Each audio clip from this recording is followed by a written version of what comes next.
Happy Magic Monday, Collective Consciousness. This is your Virgo Queen, your transformation coach, using the tools of astrology, tarot, and sound healing. And this is your weekly cosmic forecast for June 16th to June 22nd, 2018. Wow, after the new moon in Gemini last week, things felt as if they were all up in the universe, that the stars were aligned with our own divine cellular memory, and everything seemed to be working out until Friday hit, and things seemed to turn around once again. I feel like these incredible new moon passages are really like seeds for change, and then there comes this patience in order for them to grow. And during this part of this process of growth, do we go back to the old patterns of self-doubt, maybe this isn't what I really want, all these things, they all come up to test us, to prove what we are really made of. And this week is going to be, well, what can I say? It's going to be cosmic. For the cosmos is putting us on these obstacles, these lessons, these things to overcome, to show our strength, to use our skills and our practices. And this is just what life is all about. And so as you know, I love the tools of astrology, tarot, sound healing, and ritual. And this weekly forecast is to just tune in to the energy of the planets. I focus on the moon energy, which is about the emotions, the inner desires, our true nature, our subconscious. And as we know, the subconscious is the vehicle in which we drive. And our conscious mind is alive and awake, yet does not still have the strength and the power as much as the subconscious mind. So, by understanding our subconscious, we can heal our conscious mind. And this week we begin with a moon in Virgo. Now, moon in Virgo, and as you know, you're feeling this also on Sunday, it's very critical in the sense that it really wants the highest and best. It wants the most pure essence of things. It wants a clean diet. It wants a healthy body. It wants a functioning, working vehicle. And sometimes this is difficult in a world that sometimes does not honor such things as those. By Tuesday, Wednesday, Thursday, we have a moon in Libra. So we're trying to balance the physical world with the practical world. And this means being more flexible with your emotions, being flexible with your goals and realities, because everything's changed, because everything that we do is based off of relationship, and just because we are all high and empowered does not mean that every single person that we meet is, and that we need to balance that energy and to welcome all aspects of life. By Thursday, Friday, Saturday, we have a moon in Scorpio. Yay! And this Scorpio energy is really just about standing for your truth, living your emotional power. And finally on Sunday, we have a moon in Sag, and the sun moves into Leo. We are officially in the season of Leo, which tends to lighten things up a bit. So right before we get into that lightheartedness with the Scorpio moon energy, we're getting back to the core of who we are. And this is just a powerful week because we also have a summer solstice, which is celebrating the sun, the longest day of the year, and that, well, I guess winter is just around the corner. We have made it half of the year.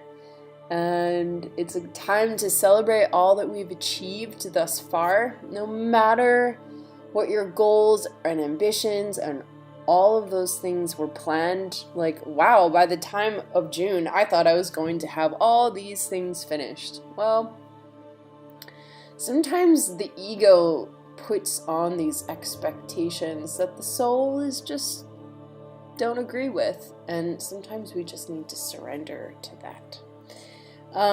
So before we begin,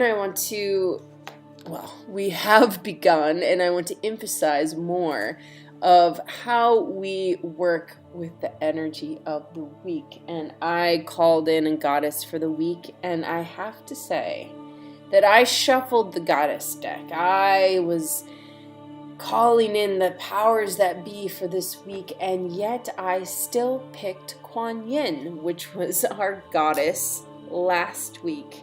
It really feels that we are in a time of deep compassion, and I feel more and more it's about compassion with ourselves, because if we can't have compassion for ourselves, how can we possibly have compassion for someone else?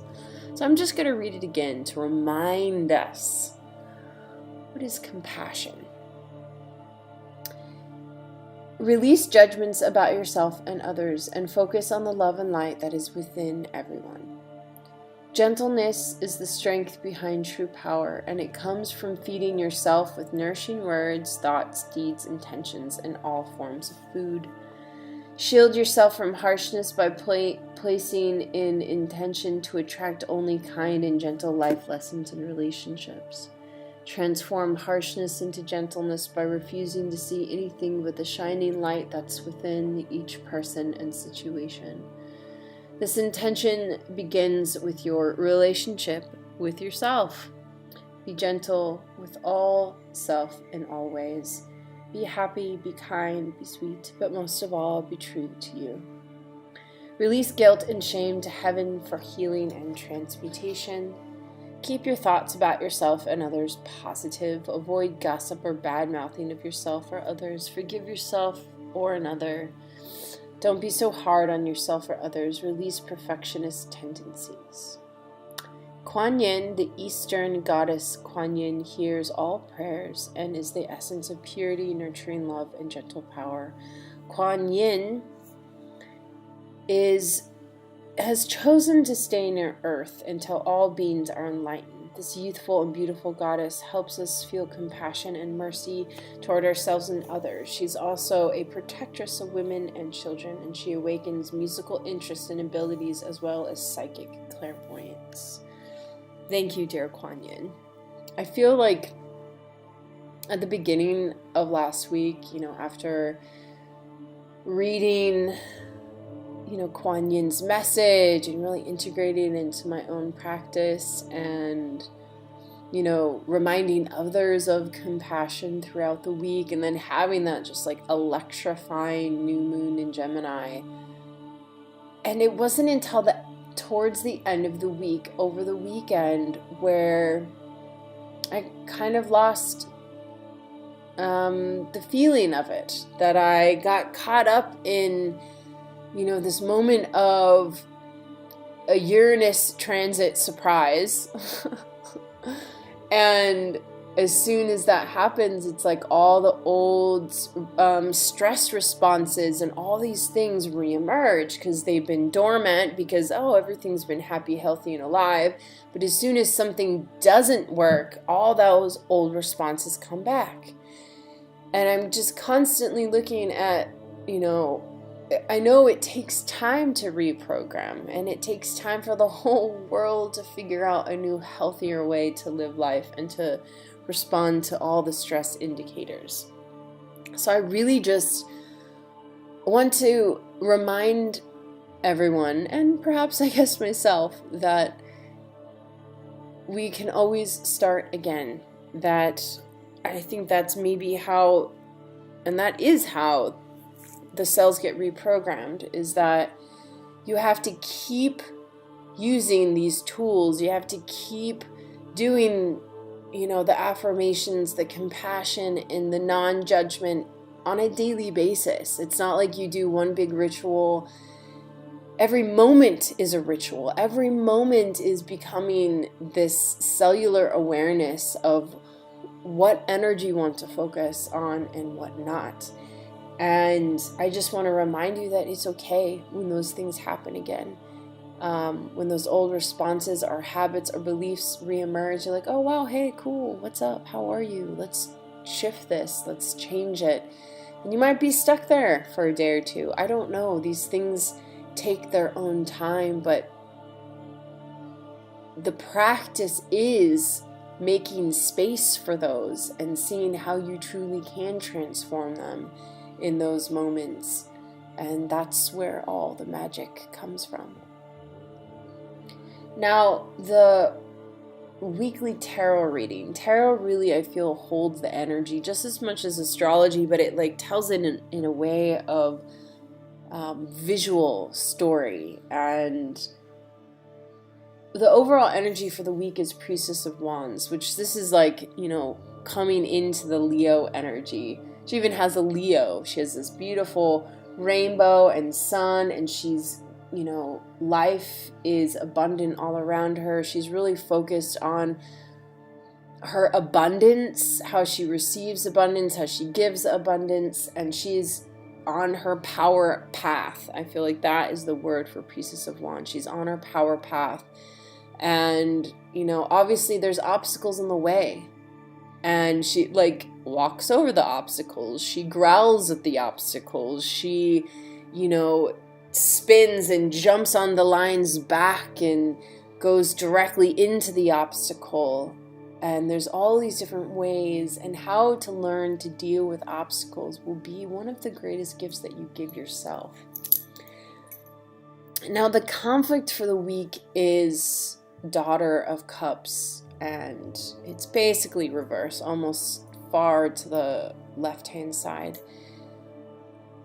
And this card represents like the deep, unfelt emotions of vulnerability, of betrayal, of all these things. It's deeply in not only the female psyche, but, you know, a lot of the psyche and cells in this world. And something that I want to kind of say is that we've had this view of not valuing the feeling of life.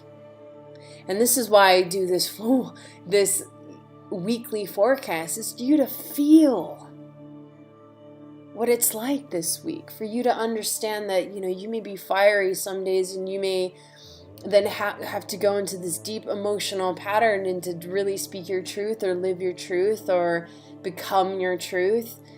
And how I'm witnessing the deep value of our emotions in our world and how it's causing so much disharmony.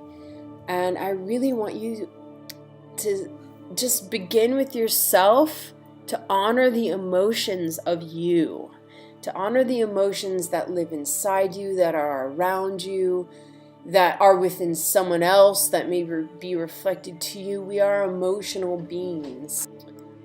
That we have been caught in the mind, the practicalness of life.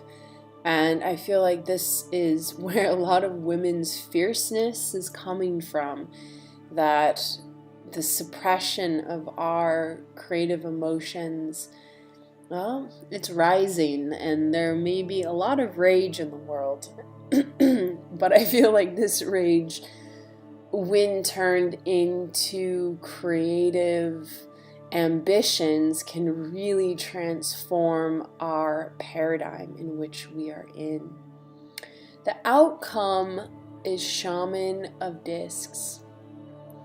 And Shaman is the masculine. So the two cards that we have is very focused on the feminine energy, you know, the strong female priestess. Then, you know, what is it that she's carrying within her? Oh, she's carrying within this daughter, this deep vulnerability, but is within this deep vulnerability that the priestess is able to become stronger and walk her path. And towards the end of the week, we embody the shaman, which is just the masculine perspective, the masculine energy that has matured, that has balanced both the feminine and masculine.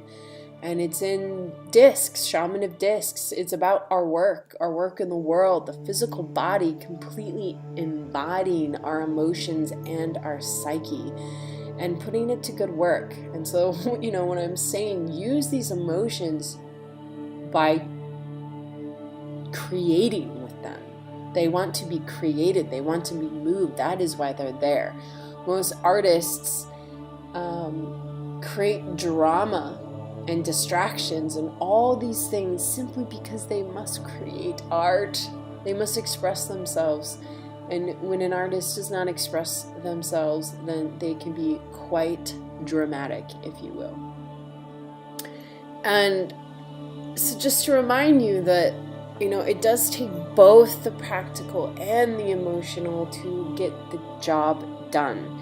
And learning how to merge those worlds is going to bring us this ultimate power. So once again, I have this beautiful deck where I choose a card that represents a message from Gaia. And again, I shuffled the deck and I've turned them over and I put my hand across the way, and I yet again chose the same card as last week. And it says, heed the messengers. And I just feel like, okay, maybe we didn't learn it last week, or maybe that we just need to keep learning it, and it's a really, really important energy. And I'm just going to read it again. So heed the messenger. It is easy to ignore the messengers and the signs they show you, especially when you bring a message you do not wish to hear. But now is not the time to ignore the messengers. Do not let your fear of change or discomfort silence their voices. It is time for you to stop procrastinating, to see and to hear the truth, and to do what is necessary. Heed the messenger, for the wisdom they offer is born of your own intuition and need. So the message this week is to have compassion for yourself, to listen to the true part of who you are, to let your emotions guide you, and to let them empower you on your path towards living a better life. I don't believe in seeking for enlightenment. I feel what we need to be doing is to live a happy, healthy life here on earth. And that there's things that this idea of enlightenment, I feel, is really also a disconnection from how our earth needs to exist. You don't have to be enlightened to hug a tree or to communicate with nature or to love your family or anything. You just need to be yourself that's happy. And you just need to focus on becoming happy this week. The more that you keep doing things that honor that truth and your happiness, then your path will be blessed. So, I wish you all the strength this week. I wish you to celebrate the sun of all the things that you have accomplished on summer solstice. I wish to hear from you of all those who have any insights or anything that they want to know more about the cosmos, more about astrology and tarot, and to know more about their own soul path. As you know, I'm a transformation coach and I have many tools and help to align you. It's really just about getting into alignment, and then everything else seems to follow. So until then, be brave, dear hearts, for we are in a time of great transformation. And just know that I am a message away. Blessed be, blessed be, blessed be.